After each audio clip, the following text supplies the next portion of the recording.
again. Sorry about that. So we had some technical difficulties. I had a power outage a couple days ago, and I guess it messed with my mic. So we should be good now, and so we'll just restart.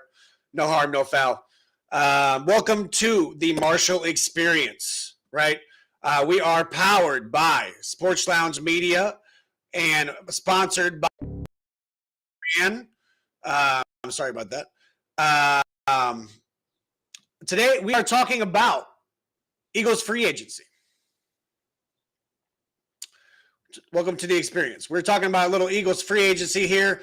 A lot of Eagles fans are up in the air, raising their hands, right? I've seen a couple people call for Howie's name. I've seen a couple people really say that the beer can kind of knocked him off his perch. But I don't really think that's it. I think that we need to look into this deeper, right? I think that we need to look into this deeper. So we're gonna start over. We're gonna go through some trades, and then we're gonna go through the free agency. But before I start that, let's just sit back and think about this for a second as Eagle fans, right? I know the CJ Gardner trade kind of upset us, right? It was a top tier player that was loved in Philadelphia. That's just the epitome of it. He was loved in Philadelphia as one of our favorite players, and he was traded, right? But the at the end of the story, the facts are A.J. Brown is still a top wide receiver in this league. Devontae Smith is still a top wide receiver in this league. Okay? They're one of the best duos in this league, next to Devontae Adams and Nacua and Chase and Higgins, right? They just are. They're still here.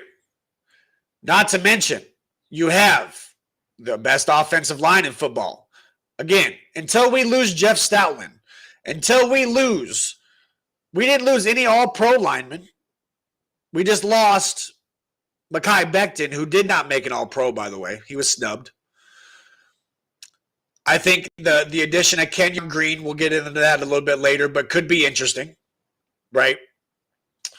So we'll get into these trades, but A.J. Brown, Devontae Smith, you still have the O-line. You have Jalen Hurts, who is a top 5 quarterback in my opinion. 2 Super Bowls in 3 years, Super Bowl MVP in a ring. Argue with your mama. He's a top 5 quarterback at this point. If you don't value him as top 5, you value him in passing yards, and that's fine. But that's just not his strength. He's just not a passer. But he's a winner, and I can tell you that. Not to mention that, you have Saquon Barkley, who's the best running back in the league. Right? We still have a roster, guys. We do. We have a top premier linebacker that we just locked down for 3 more years. We have Quinyon Mitchell, who's a top-tier young corner in this league. We have a Swiss Army knife in Cooper DeJean. We have these young cats that are only going to get better. Speaking of only going to get better, Jalen Carter is only going to get better, and he's the next coming in Aaron Donald. These are the guys that we have to pay. These are the guys that we have to take care of because these are the guys that are going to bring us championships. All Howie is doing is trying to stay relevant. He's trying to stay consistent with winning. Risking one player for all the biscuit, I don't think that's too much to ask for, right? For me, it wasn't as bad as a trade, and we'll get into that. But first, one trade we already did. The first trade we made, we sent Kenny Pickett to Cleveland.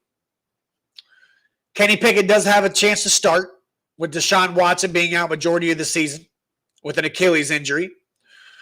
Kenny Pickett did, in his lone start last year, Week 17, against the Cowboys, it was a win. He did complete 66% of his passes with a touchdown. Now, a lot of people will say, it's Philadelphia's roster, blah, blah, blah. It's not Cleveland. I can agree with that. I am in agreement. However, he is a serviceable quarterback. I think he even proved that in Pittsburgh. Okay. What other option does Cleveland have? I mean, they could draft Shedeur Sanders, which I think is a high possibility. He is on their draft board. Do I see them passing on Abdul Carter? I think it would be crazy for them to. Going from the best team to dynasty. Absolutely. Absolutely, Mogul. Absolutely. As we talk about it, and that's basically what he's trying to do, is he's trying to set us up for the years to come. And unfortunately, financially, we have to do that, and one player had to pay the price. In return for Kenny Pickett, we got Dorian Thompson-Robinson, DTR, who's a dual-threat quarterback. He fits the scheme. I think he fits the scheme. Is he the backup? Not in my opinion. I think that's more of Tanner McKee. I'm a big Tanner McKee fan. I think McKee has won the job. I think DTR was more of a depth piece. We obviously gave up a quarterback. Getting a quarterback in return wasn't so bad, but it was the pick that was worth it. Getting a 2025 fifth-round pick for this year was huge for Kenny Pickett. That's a tradable piece for Howie Roseman. I can see it coming. Okay? Then let's talk about the next trade. Next trade that kind of upset the world, right? Set the world on fire in Philadelphia. The C.J. Gardner-Johnson trade. I understand the animosity. He's your favorite player. I get it. As an Eagles fan, I have seen Brian Dawkins go to Denver. I have seen LaShawn McCoy go to Buffalo. I have seen Deshaun Jackson go to our division rival in the Washington Redskins. I have seen Chip Kelly destroy this offense, destroy this franchise. I have seen it all. Okay? These Eagles cannot hurt me. They can't hurt me. All right? I've watched my favorite players leave before. This is a business. This was exactly a business deal. The Houston Texans get C.J. Gardner-Johnson in a 26th sixth. We did a little pick swap here. We got Kenyon Green, who played guard and tackle in college. We'll get into him a little bit later, here in a minute. And we got a 26th fifth, so we moved up around. Again, very tradable piece for Howie Roseman. Howie Roseman has set himself up with picks in the next 2 years. And it is going to be cap glory in the next, in 2 to 3 years coming? We're going to be in cap heaven. Because all we're going to have is young players. We're going to have extensions. And we're going to be able to pay these young guys. That's what this is for. Okay? Now, a lot of you, and I know Chosen May down there. Who is Kenyon Green? Who is Kenyon? Who is this cat? Kenyon was the 15th overall pick in 2022. He was a first-round pick. So he has the talent. Or it was there. Maybe he lost it. Maybe it's still teachable. But guess what? We got the best teacher in the block. He was a two-time All-American at Texas A&M. First team All-SEC in 21. All-freshman team as a freshman, obviously. Like I said, he played left guard, right guard, and a little bit of tackle at Texas A&M. Now, I get into my point. Mekhi Becton. I thought Mekhi Becton should have been re-signed because he was the eventual Lane Johnson replacement, right? Has played a little bit of tackle, was drafted as a tackle, got moved inside.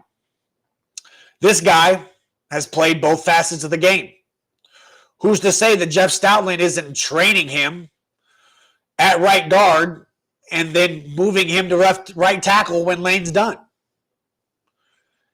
This kid's a project piece, and we'll get into that.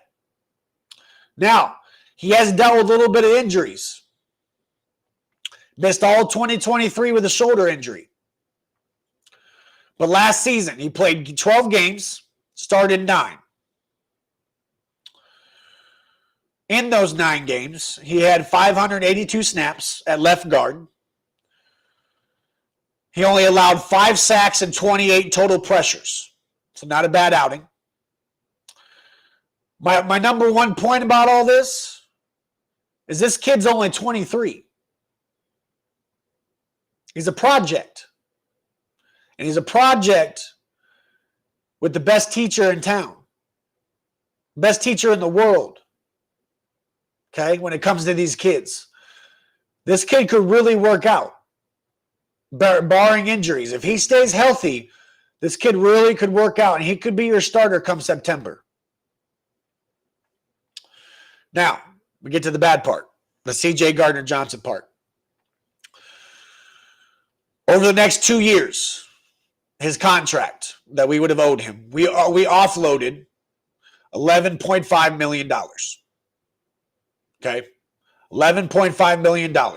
Again, that's cap room, guys. It's almost $12 million in cap. That's cap space. 8.5 of that was just next year. So I see some extensions coming next year.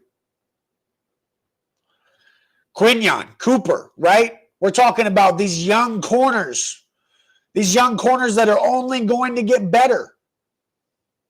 We don't need a top 10 defense to succeed, guys. Who's to say we don't have a top 10?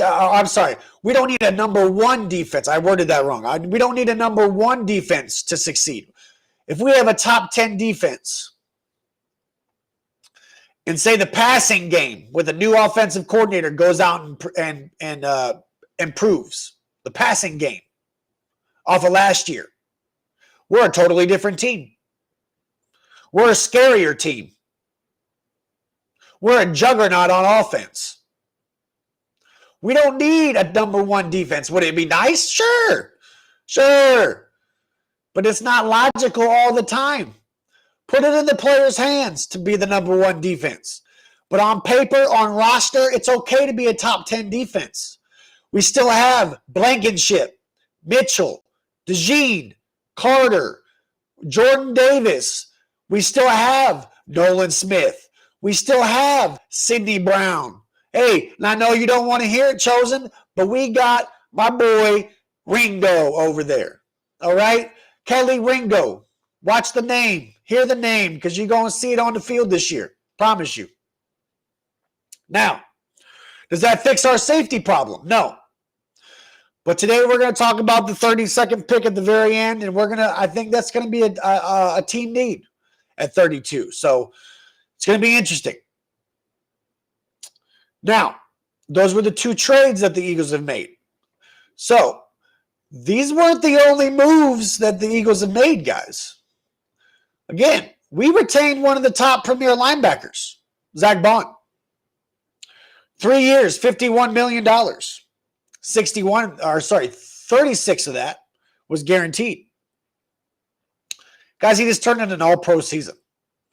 151 tackles, 11 tackles for loss, 3.5 sacks, 5 forced fumbles, 4 pass deflections, and a pick in 16 games. Now, obviously, you've seen what he did in the Super Bowl. You've seen what he did in the postseason. Right? Why are we worried? We're getting Dean back. Dean and Bond were the best linebacker duo when they were healthy at one point in the season. We just locked that down. We're good. Everybody take a breath. All right? Then we get into the next extension. A well-deserved extension. Mr. Saquon Barkley, right? 2 years, $41 million. Extension. He is now the highest paid running back ever. Obviously, last year, stellar season, over 2,000 yards all-purpose, a ring, offensive player of the year. What does that amount to? A payday, right? It has to, and it always will.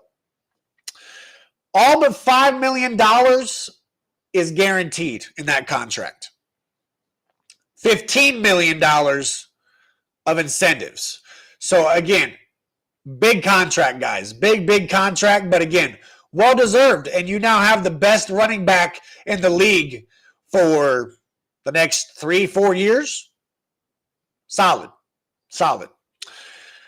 This next signing, this was a little bit more outside of the pool now. Now they've stopped retaining players, and they're going to start bringing in new players, right? Joshua Uche. Okay, this is one of my favorite signings. 1 year, $1.75 million. Very, very cheap. Under $2 million, guys, on a 1-year contract. So again, this is like a Zach Bond contract. This is a Mekhi Becton contract. This is a guy that is produced before, has kind of lost his way, and is now given a second chance in a Vic Fangio defense. Okay? He had 11 and a half sacks in 2022 for New England. He did. Again, this is how I view this. This is a Vic pick. This is what I'm calling this, a Vic pick. Just like Zach Bond was. Zach Bond worked out. Why can't Joshua Uche? And am I saying 12 sacks? No, absolutely not. That's crazy work. I'm not going to sit here and say that he's going to get 12 sacks on the season. But if this guy gets 6 sacks, you know how valuable that contract is? Again, under $2 million for that type of production for a rotational player? I'll take that 12 times out of 10. Again, this is a rotational depth piece behind Jalix Hunt, behind Nolan Smith. It'll be an edge rusher, but again, these guys can rotate, stay healthy, stay clean, stay energized, right? Stay speedy. Have that speed off the edge. These are all speed rushers. And then you got the power in the middle. Speaking of power, this tush push, y'all would be lucky if we don't run it on first down. A.J. Dillon. I am pumped about this signing. Absolutely pumped. Now, is he going to get a lot of PT with Saquon? No. But I'm telling you now, he will be that second back behind Jalen Hurts. It will no longer be a tight end. It'll be A.J. Dillon and Saquon Barkley, who can both, there goes my power, who can both push, can both squat over 600 pounds. Jalen can squat over 600 pounds. They're calling these guys the quad fathers, guys. The quad fathers. That's a hell of a nickname. It's a hell of a nickname for a hell of a play. Didn't play much in 2024 due to a stinger in his neck, right? I just really think that he just wasn't feeling it in Green Bay. I'm not really worried about the injury level necessarily. He's only 26. I know in running back age, that's, we're getting up there to the 28, 29 range. But again, we still got a solid couple years out of him.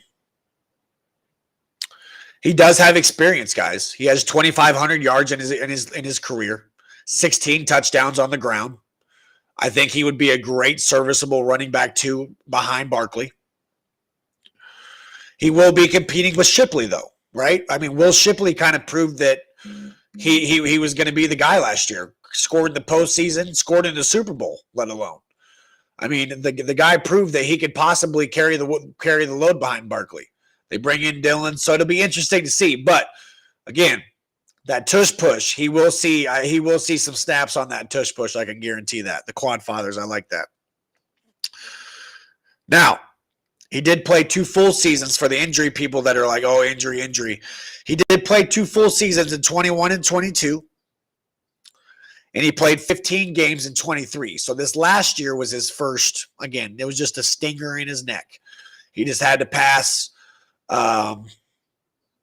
neck doctor's clearance, and he just couldn't do that. And they put him on injured reserved, and that was the end of his season. So, but in 23, he had a little over 600 yards and 2 touchdowns. Again, he was playing behind Aaron Jones at that point. That was the last year I think Aaron Jones was in Green Bay. Because Josh Jacobs last year. Last year was Josh Jacobs' first year. 22, again, behind Aaron Jones, 770 and 7 touchdowns. So, again, even as a backup, if you could score 7 touchdowns as a backup, I'll take that. I'll take that 6 times out of 6. I will. I'll take it. Next signing, Adoree Jackson. So this guy was rumored back in 21, back around COVID, to come to the Eagles. He had a stint in Tennessee. He was a first-round pick. Had a stint in Tennessee. Was very, very good in Tennessee. He had injuries in 19 to 20, the 2019 to 2020 season, the COVID season. Had some injury concerns. But when he went to the Giants, he proved that through that injury, he could still play. He is only 29 in corner years. That's really not that bad. I think as a CB2, again, Quinyon, Cooper, they'll help him out a lot. But as a CB2, I think Adoree Jackson could get the job done and be a serviceable corner. I think him and Ringo will be battling each other for that CB2 spot. But again, first round pick in 17 to Tennessee. I don't think that this guy is out of the woods yet with talent. So it'll be interesting to see where they go. Now, with the 32nd pick, right? Do I see the Eagles trading up? It's a very high possibility. I could see them trading up for an edge rusher. I could see them maybe like a Mekhi Williams out of Georgia. They like their Georgia. But if they don't trade up, I would like Malachi Starks. Malachi Starks, after the C.J. Gardner-Johnson trade, Malachi Starks in an Eagle uniform would look very, very pretty. If you have to trade up to early 20s to get him, so be it. But again, you know how we like our Georgia Bulldogs. That Georgia defense was, again, very, very good this year. And Malachi Starks was a big part of that. So, he's high on my board in safeties. He's not the number one safety on my list. Nick Amorora is. But Malachi Starks is a close second. So I would love to see Malachi Starks in an Eagle green. But I wouldn't mind seeing Mekhi Williams. I also wouldn't mind my big splash would probably be a James Pierce Jr., but I think that we would have to do a hefty trade to trade up and get him. But again, guys, Howie has set us up very, very well in the draft process the next 2 years, right?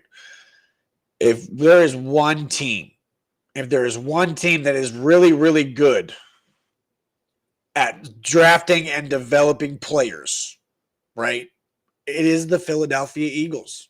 We can't ignore that. We can't ignore the fact. Look at Quinyon. Look at Cooper. First and second round picks. Jalen Carter fell in the draft. Nakobe Dean was injury ridden. He was written off, right? The last few years, draft-wise, we developed these players, especially on the O-line. Cam Jurgens wasn't supposed to be good. Cam Jurgens wasn't supposed to be Jason Kelce-like. He just won an All-Pro. Right? We have to look at these things. We draft well. We develop well. Okay? It is just what it is. This is what we do. This is Howie season. That's why it's called Howie season. It's my favorite time of the year. It's Howie's favorite time of the year. Let's bask in it. Let's be in it. Let's enjoy the experience. All right? Thank you guys for tuning in. I appreciate you. I appreciate you. Stay tuned, right? We're going to be doing Tuesday night. Tuesday night, will be live on TikTok. We will be live on TikTok to discuss some more free agency in depth of maybe more contracts.